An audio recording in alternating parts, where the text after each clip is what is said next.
Congress party BRS party రాష్ట్ర కార్యదర్శి జీవన్ రెడ్డి మనతో ఉన్నారు. నమస్కారం జీవన్ రెడ్డి. నమస్కారం. నాలాంటి వాళ్ళకే మిమ్మల్ని 40 సంవత్సరాలు కాంగ్రెస్ పార్టీలో చూసి మీరు పార్టీ మారారంటే సడన్గా గుర్తు రావట్లేదు. మీకు ఎలా సడన్గా డైజెస్ట్ అవుతుంది? మీ మెడలో కూడా గులాబీ కండువా చూస్తున్నా, 40 సంవత్సరాలు కాంగ్రెస్ కండువా మూసిన మీరు వెంటనే గులాబీ కండువాకి ట్యూన్ అయిపోయారా?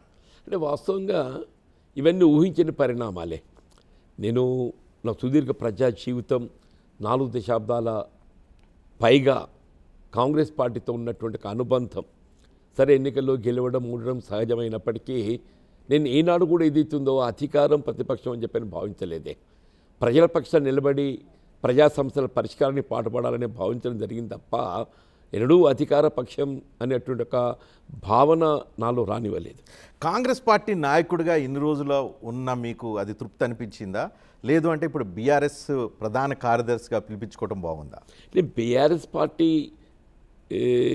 వీళ్ళ ప్రధాన కార్యదర్శిగా బాధ్యతలు చేపట్టి జస్ట్ కపుల్ ఆఫ్ డేస్, అంటే ఇప్పుడు ఇక బాధ్యతలు ఆరంభంలోనే ఉన్నాయి. అంటే కాంగ్రెస్ బాగుందా బీఆర్ఎస్ బాగుందా అంటే ఏం చెప్తారు?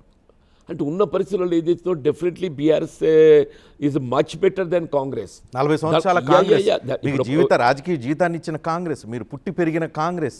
ఇప్పుడు ఏదైనా కానీ మెరుగైన పాలన, మెరుగైన ప్రభుత్వం కావాలని కోరుకుంటామే. నేను సుదీర్ఘ కాలం ఏదైతుందో కాంగ్రెస్ పార్టీ ఆలోచన విధానాన్ని నేను జీర్ణించుకున్నా.